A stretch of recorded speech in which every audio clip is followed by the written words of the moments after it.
Hello good morning everyone, welcome back to KD blogs. और भाई कैसे हो आप सब?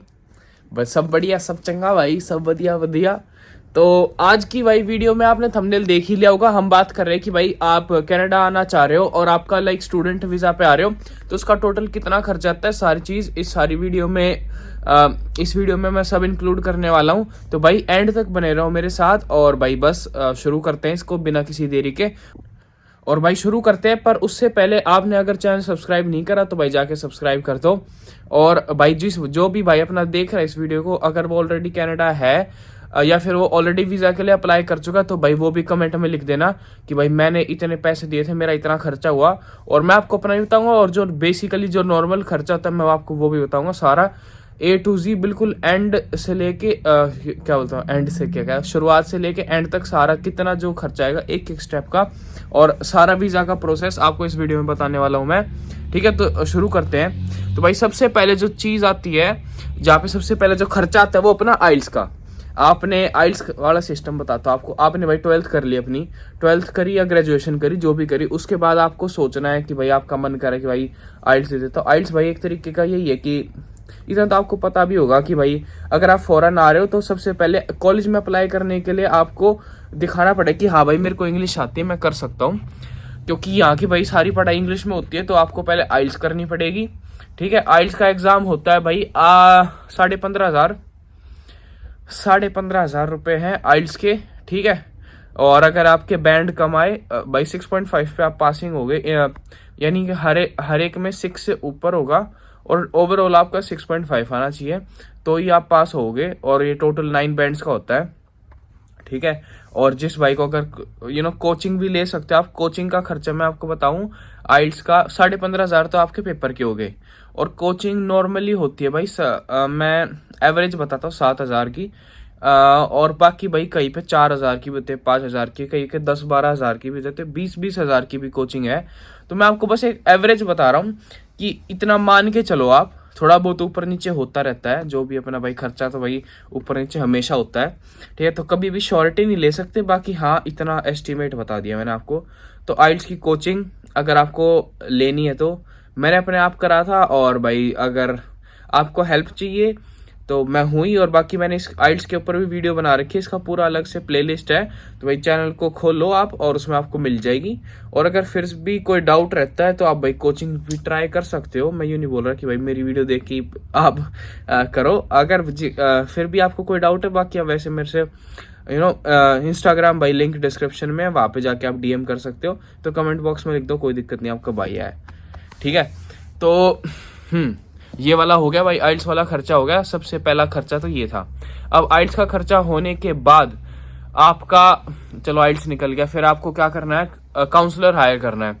भाई कुछ होते हैं फ्री काउंसलर और कुछ होते हैं पैसे वाले, तो वो आपकी मर्जी है। जैसे ये जितने बड़े बड़े हैं, IDP हो गया, कैनम कंसल्टेंसी, ये सारे भाई फ्री ऑफ कॉस्ट होते हैं मोस्टली। 99%, 99 तो ज़्यादा होगा, बाकी 80% बंदे फ्री में काउंसलिंग करते हैं। वो क्यों करते हैं? क्योंकि वो आपसे पैसे नहीं ले रहे, वो उस कॉलेज से पैसे लेंगे। बल्कि आपको टेंशन लेने की ज़रूरत नहीं है, आपको तो उतनी सेम फीस पे करनी है। ठीक है, वो कॉलेज का उनका वो कमीशन होता है, और जो आपसे पैसे ले रहे हैं उनको भी दुबई, उनको बस ये होता है डबल साइड कमीशन मिलेगा, तो वो थोड़ा सा बेटर हो जाता है बस। बाकी ज़रूरी नहीं है ये बात बोलनी, क्योंकि IDP और ये सारी भाई बहुत बड़े इंस्टीट्यूट्स हैं, एंड मैंने भी अपनी काउंसलिंग IDP वालों से करवाई थी, तो आप डेफिनेटली उनको ट्राई कर सकते हो, कोई दिक्कत की बात नहीं है। ठीक है, फिर इसको मैं फ्री मान रहा हूँ, बाकी अगर आप पे कर रहे हो तो भाई वो पे भी 10-12 हज़ार तक पहुँच जाती है। वो डिपेंड्स कि आपने कंसल्टेंट कौन सा हायर करा है। कंसल्टेंट हायर करने के बाद फिर आ जाती है भाई ऑफर लेटर की।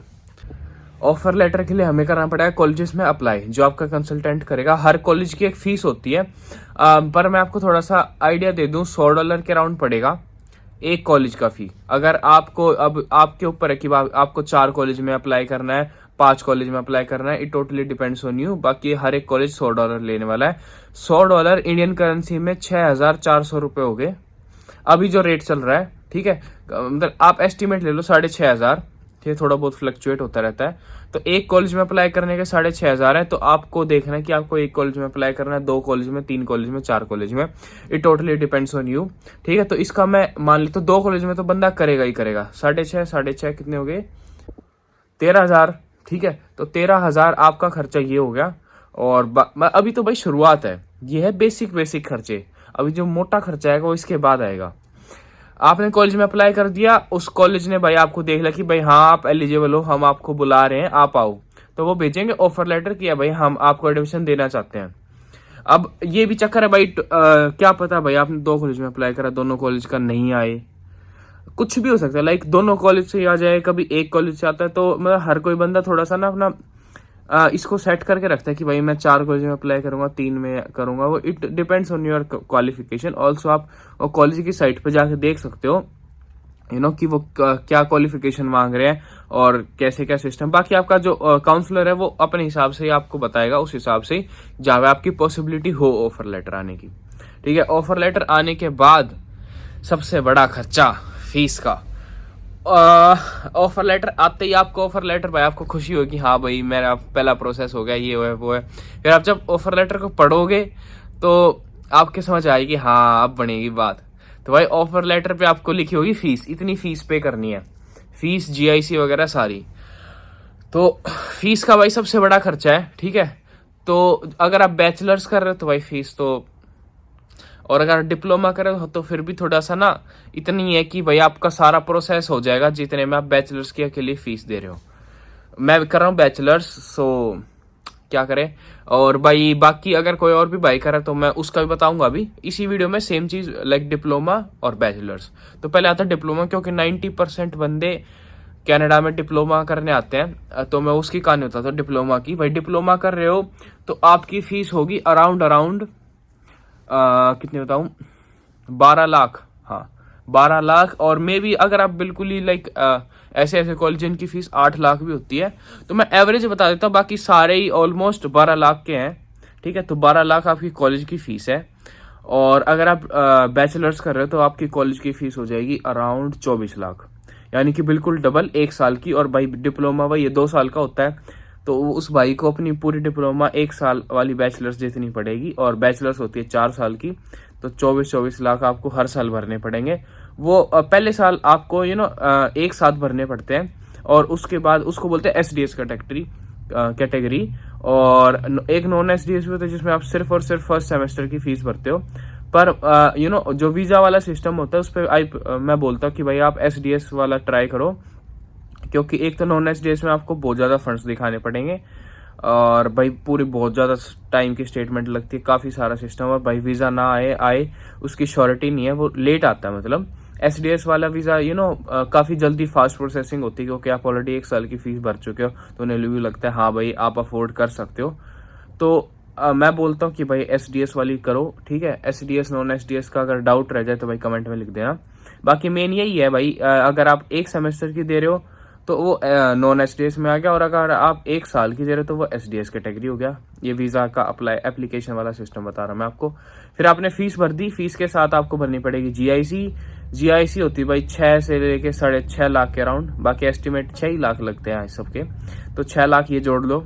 ठीक है, तो अगर आप बैचलर्स वाले हो तो 24 और 6 30, और वो डिप्लोमा वाले तो भाई 12 और 6 18 लाख।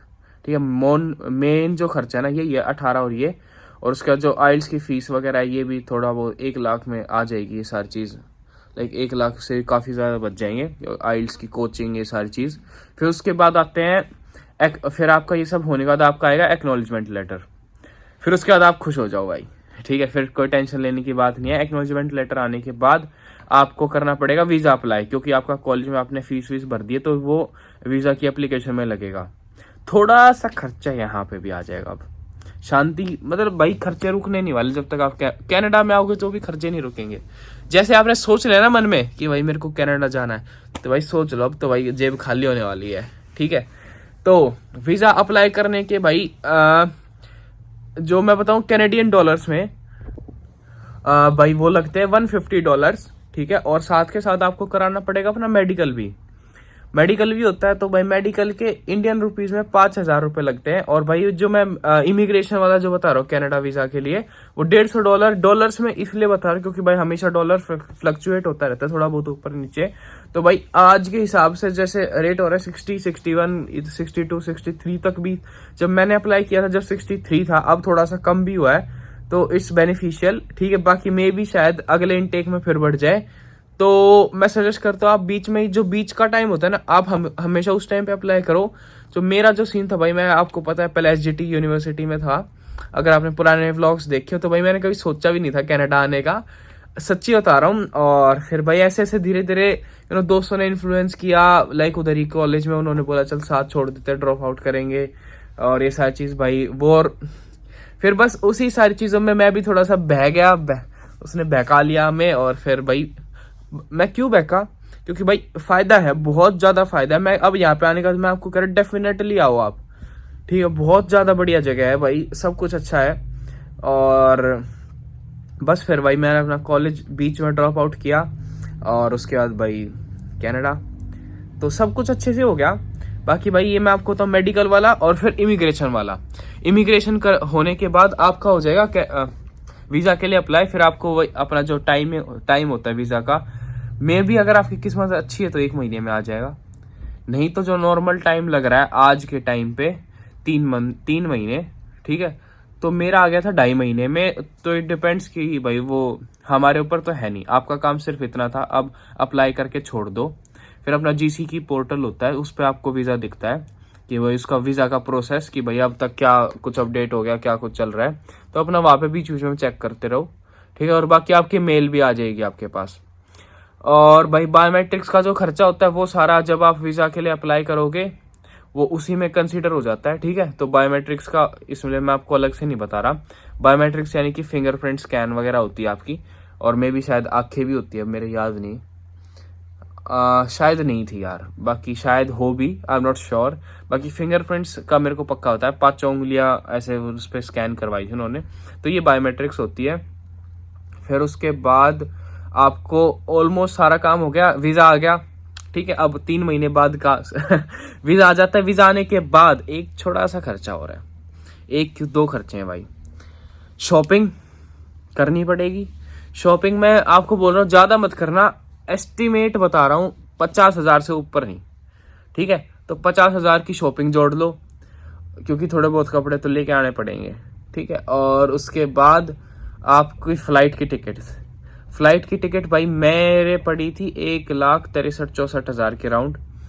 तो अब जो रेट है ना भाई, अब कम हो रखा है। बाकी हर बार भाई इनटेक्स के टाइम पे फ्लाइट के रेट बढ़ जाते हैं। जैसे अब कोई इनटेक नहीं चल रहा, अब नवंबर अक्टूबर का टाइम है, ठीक है। तो उस टाइम पे भाई थोड़ा सा कम हो जाता है रेट। और जब ये इनटेक्स आते हैं, जैसे सितंबर इनटेक होगा, जनवरी इनटेक, आपको दोबारा इसमें फ्लाइट के रेट बढ़ जाएंगे। तो भाई यही सिस्टम है। बाकी आपका भी शायद इतना ही पड़ेगा, क्योंकि आप इनटेक्स में आओगे, ऑब्वियसली बात है। सो अभी आज के टाइम पे इतना रेट है, जब मैं आया था उस टाइम पे इतना रेट था, तो मे भी शायद आगे अगली बार बढ़ जाए। बाकी एस्टिमेट इतना ही रखो कि 1,65,000 के एस्टिमेट लगा लो, इतना ही पड़ेगा मे बी, क्योंकि हर बार इतना ज्यादा तो नहीं बढ़ना चाहिए यार। तो टोटल यही खर्चा है भाई। उसके बाद आप कनाडा आ जाओगे, फाइनली लैंड हो जाओगे, तो खुश हो जाओ, खुशियां मनाओ, ठीक है। और उसके बाद भाई अपने साथ थोड़े बहुत पैसे भी आपको लेके आने पड़ेंगे, तो आप लेके आओ कम से कम $300-400, इतने तो जरूरी है भाई, ठीक है। क्योंकि आपके बहुत ज्यादा खर्चे होंगे शुरुआत में आने के बाद, आपके बहुत सारे काम होंगे यहाँ पे। तो अगर आपको वो भी जानना है भाई कमेंट में लिख दो, और मैं सोच रहा हूँ उस पर एक अलग ही वीडियो बना दूं, क्योंकि ज्यादा लंबी बन जाएगी ऐसे तो। और अगर आप चाहते हो तो ठीक है, तो दैट्स ऑल। इतने भाई, ये टोटल इतने खर्चे हैं, अपने जोड़ते रहो। हर एक स्टेप पे खर्चे हैं भाई, हर एक स्टेप पे खर्चे हैं। जब तक आप कनाडा नहीं आते, कनाडा आने का मैं आपको बता रहा, शुरुआत में बताई थी भाई, आते ही फिर से खर्चे हैं। तो ये सारी चीजें हैं। बाकी हाँ, अगर भाई आप पूरा देश ही बदल रहे हो तो भाई खर्चे तो होंगे ही, नो डाउट खर्चे तो होंगे ही, ठीक है। और बस फिर कर देते इस वीडियो को यहीं पे खत्म। और भाई चैनल को जरूर सब्सक्राइब कर लेना। बाय बाय, मिलते हैं नेक्स्ट व्लॉग में।